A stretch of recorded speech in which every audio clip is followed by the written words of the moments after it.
Ibu. Pagi. Menindaklanjuti kemarin saya sudah ada rencana kita tentang wawancara ke Ibu. Bagaimana Ibu sebagai kepala sekolah di SD mana ya Bu ya? SD 05 Pelutan. Apa yang bisa saya bantu Ibu?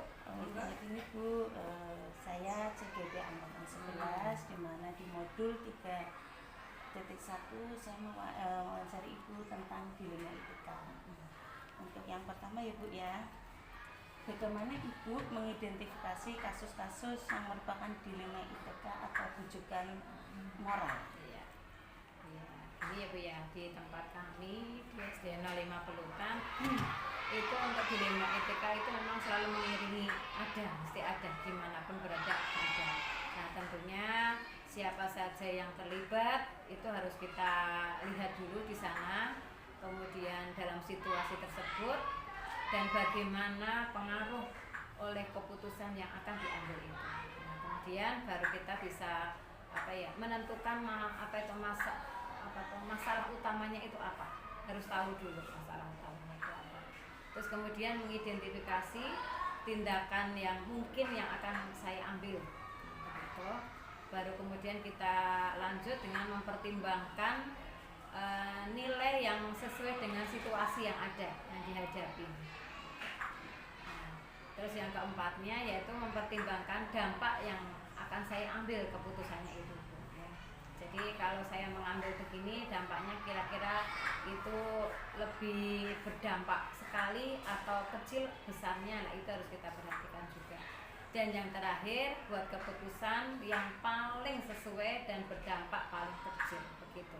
Jadi kita memang harus supaya dilema etika ini tidak berdampak fatal dari hasil keputusannya.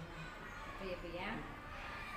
Yang kedua, bagaimana Ibu sebagai kepala sekolah menjalankan pengambilan keputusan di sekolah, terutama tentang kasus-kasus di mana ada dua kepentingan yang sama-sama kasusnya itu ada benar ataupun mengandung kebajikan, tapi harus melalui nilai-nilai kebajikan.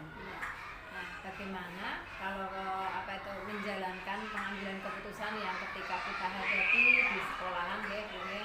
Nah, itu dengan mengumpulkan informasi tadi Bu. Nah, dikumpulkan dulu informasi yang baik, benar dan kedua-duanya kita bingung memilihnya gitu ya.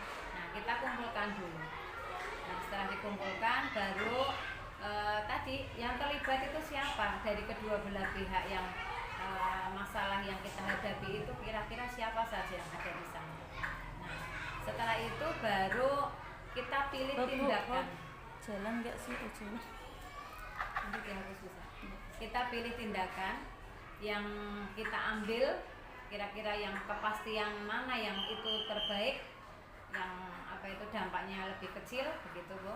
Dan mempertimbangkan dampak dari tadi keputusan yang kita ambil itu, kemudian juga dikonsultasikan dengan narasumber yang kira-kira bisa dari pengawas, memberi masukan pada kami sebagai harus pemangku keputusan yang kita ambil begitu. Jadi dilema itu biar tidak berdampak yang lebih negatif gitu. Kemudian baru kita komunikasikan dengan stakeholder yang ada di sekolah. Begitu. Langkah-langkah atau prosedur apa yang bisa Ibu lakukan dalam ini hal sebagai kepala sekolah? Jadi saya langkah-langkah yang pertama itu saya harus memahami dulu masalahnya. Tanpa memahami masalah kita tidak bisa. Jadi kita pahami masalahnya dulu, kemudian baru mencari informasi masalah itu yang benar itu yang mana. Nah, kita cari. Nah, setelah dengan akurat pastinya ya, dengan data-data yang lebih akurat, jadi kita paham tentang masalah itu. Nah, sering-sering pada kompetensinya itu ya, itu membuat beberapa alternatif keputusan dulu. Jadi tidak langsung. Jadi membuat beberapa alternatif keputusan, jadi beberapa itu kemudian kita kerut lagi dari yang sudah kita ambil keputusannya tadi, kita kecilkan lagi menjadi dua, kemudian dua itu kita pertimbangkan dari keputusan itu. Nah, yang penting ini gue, jadi nanti kalau suatu ketika panjenengan menjadi seorang pemimpin, yang pasti keputusan jangan berhenti sampai di situ, tapi dikomunikasikan agar semuanya tahu, tidak ada miskomunikasi. Gitu ya Bu ya. Dan hal apa saja yang selama ini dianggap efektif sebagai kepala sekolah dalam mengambilkan keputusan tentang kasus-kasus dilema etika tersebut? Secara efektif, yang pertama memang yang saya lakukan itu saya harus paham utuh, yaitu masalahnya dulu. Setelah paham utuh, kemudian saya mencari data-data yang akurat tadi, bisa juga dengan minta bimbingan kepada pengawas yang pemangku kebijakan, seperti itu kita sharing-sharing baru bisa memutuskan keputusan itu.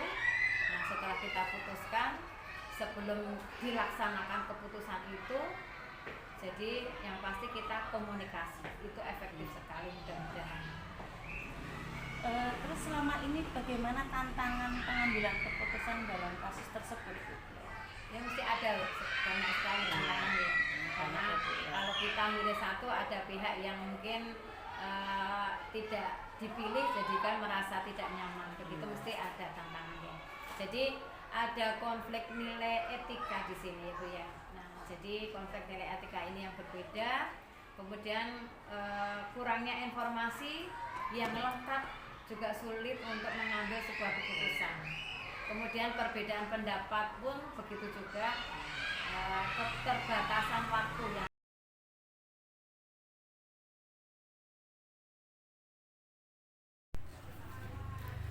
Assalamualaikum warahmatullahi wabarakatuh, Pak. Waalaikumsalam warahmatullahi wabarakatuh. Gimana Bu? Ya, selamat siang, Selamat Pak. siang Bu. Ada yang bisa saya bantu? Ya, ini menindaklanjutin kemarin surat saya permohonan ke Bapak tentang kegiatan saya di modul 3.1 Iya. dan kaitannya dengan nilai-nilai kebajikan atau dilema etika ya Pak ya. Iya. Saya minta waktunya sebentar ya Pak ya. Oh ya monggo, barangkali bisa membantu Iya. untuk mempermudah kegiatan Bu Roro. Biar tambah kenal, boleh kenal Pak, namanya siapa? Oh, saya Pak Abdul Salam, asli Pelutan. Iya. Dari SD, kepala sekolah di SD mana ya Pak ya? SD Negeri 01 Tambak Rejo. Ya, terima kasih ya Iya. Pak ya. Iya. Langsung saja ya Pak. Oke, monggo. Ini Pak, kaitannya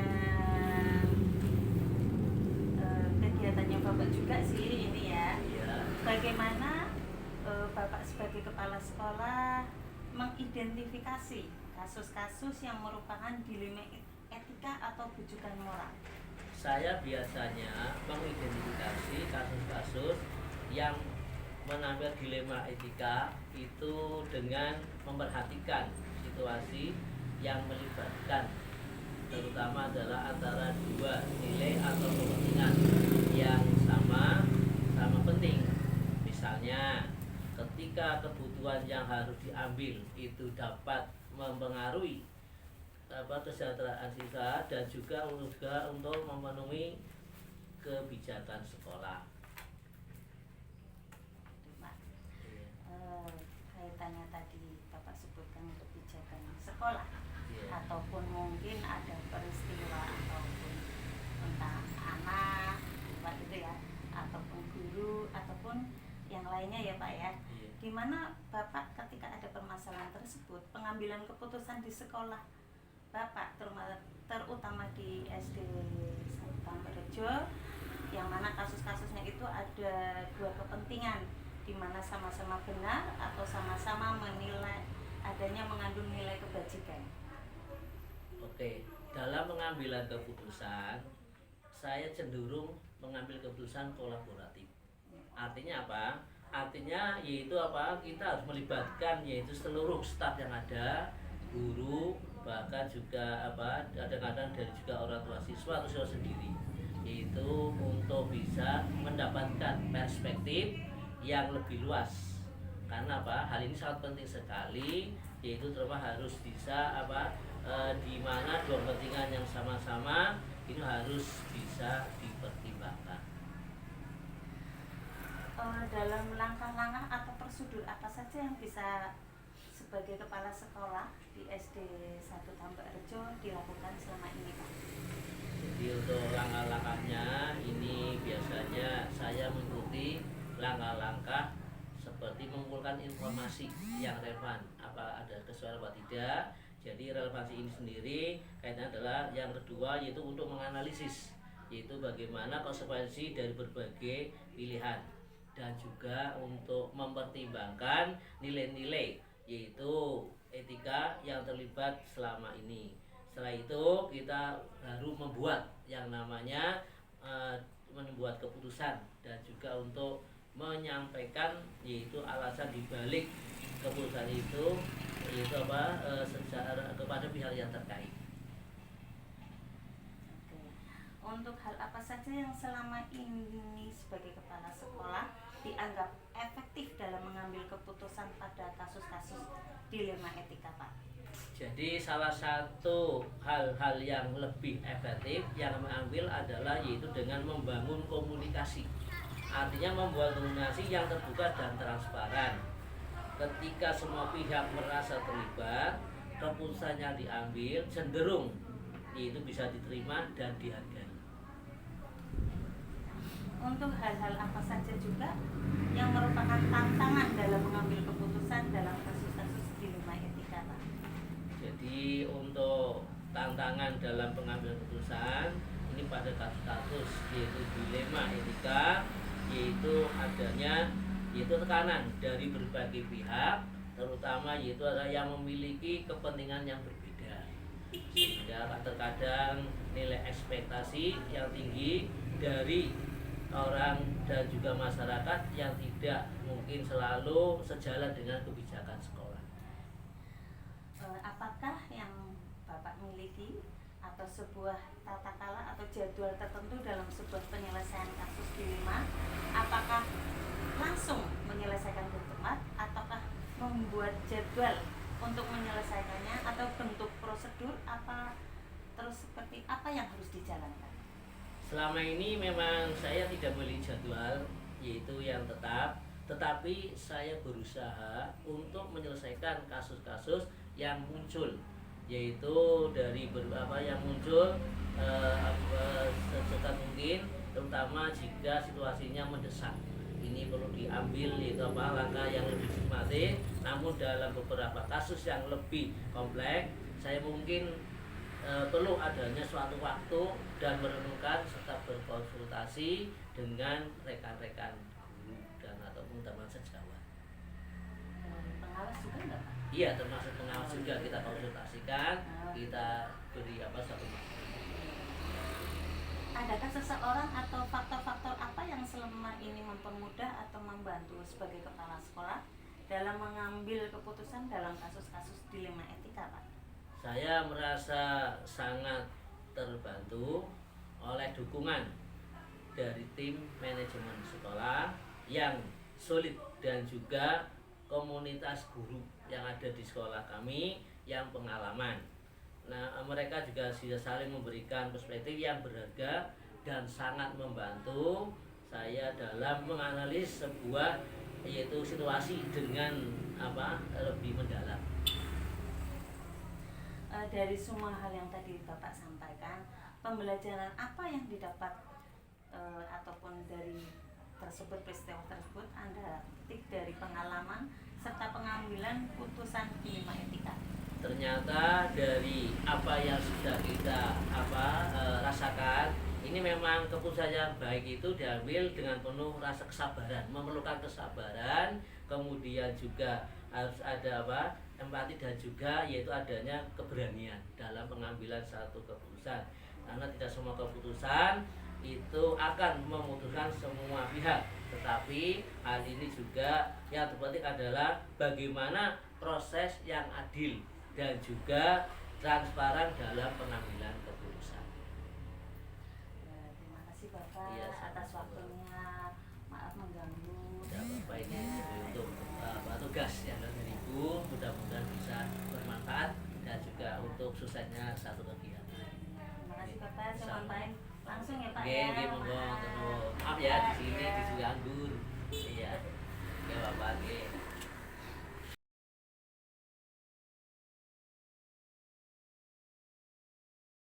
Assalamualaikum warahmatullahi wabarakatuh.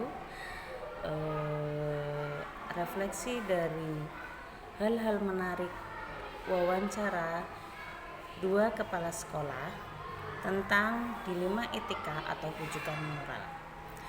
Yang pertama, hal menarik dari hasil wawancara muncul beberapa poin menarik seperti kesamaan pandangan di antara kepala sekolah mengenai pentingnya kolaborasi dalam pengambilan keputusan etika.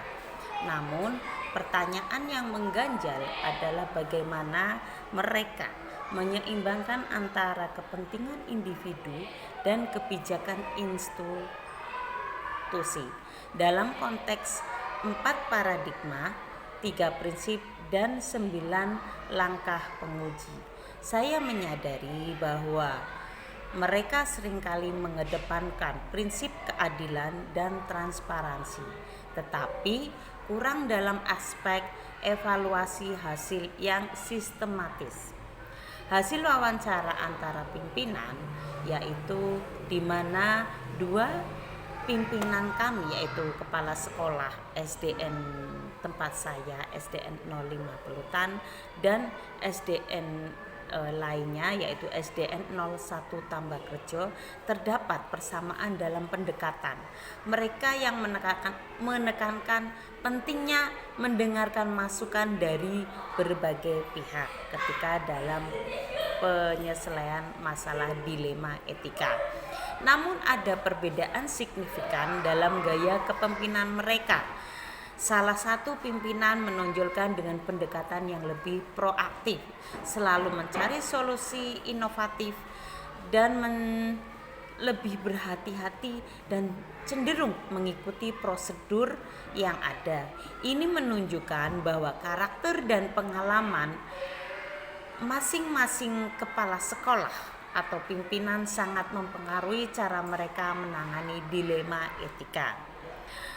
Yang ketiga yaitu rencana ke depan kepala sekolah atau pimpinan, di mana mereka kepala sekolah atau pimpinan yang saya wawancarai memiliki rencana untuk meningkatkan pelatihan tentang pengambilan keputusan etika dalam seluruh staf atau guru-guru ataupun yang lainnya ya, ketika bisa juga dengan siswanya.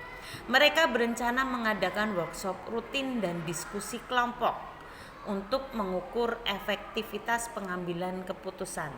Mereka akan menggunakan survei atau umpan balik dan siswa serta orang tua untuk mengevaluasi dampak keputusan yang diambil. Penerapan pengambilan keputusan dilema etika untuk diri saya. Yang untuk pertanyaan keempat, saya berencana untuk menerapkan prinsip pengambilan keputusan etika di lingkungan saya dengan memperkenalkan diskusi terbuka mengenai dilema etika di dalam kelas. Saya ingin melibatkan murid-murid dalam simulasi situasi nyata sehingga mereka dapat belajar bagaimana menilai pilihan mereka. Saya akan mulai menerapkan di awal semester saat kami membahas nilai-nilai etika atau saya juga ada yaitu melalui kesepakatan kelas.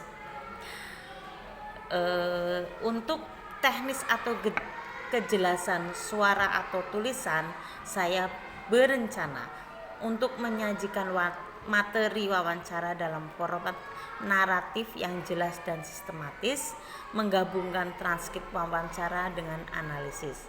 Saya telah mengujinya dengan membaca ulang dan membayangkan pembaca lain, memastikan bahwa ide-ide yang disampaikan mudah dipahami dan tidak membingungkan. Teknik durasi waktu atau panjang penulisan, di mana memastikan durasi semaksimal mungkin dan seminimal mungkin ketika berbicara. Untuk kepala sekolah yang pertama sekitar 60,56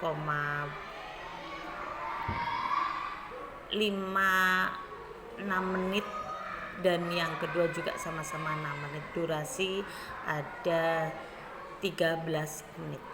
Saya telah meninjau isi ulang tersebut dengan poin yang jelas dan ringkas, tanpa mengorbankan kepadatan dan inti materi yang ingin saya sampaikan. Demikian refleksi saya dari hasil mewawancarai 2 pimpinan atau 2 kepala sekolah. Terima kasih. Wabillahi taufiq wal hidayah. Wassalamualaikum warahmatullahi wabarakatuh.